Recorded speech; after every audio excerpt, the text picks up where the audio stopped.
मंडी बहाउद्दीन थाना में आना गोंदल के हदूद में गाड़ी में आतिशज़दगी, पेट्रोल पार्किंग की वजह से वैन में आग भड़क गई। मुसाफिर वैन सरगोदा से मंडी बहाउद्दीन जा रही थी। आग ने देखते ही देखते पूरी वैन को अपनी लपेट में ले लिया। गाड़ी के शीशे तोड़कर मुसाफिरों की जानें बचाई गई। पेट्रोलिंग पुलिस के नौजवानों ने आग को बुझाया। खुशकिस्मती से तमाम मुसाफिर महफूज रहे।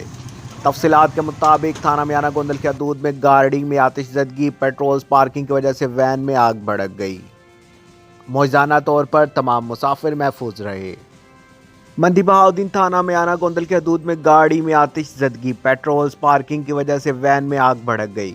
मुसाफिर वैन सरगोदा से मंडी बहाउद्दीन जा रही थी। आग ने देखते ही देखते पूरी वैन को अपनी लपेट में ले लिया। गाड़ी के शीशे तोड़कर मुसाफिरों की जानें बचाई गई। पेट्रोलिंग पुलिस के नौजवानों ने आग को बुझाया।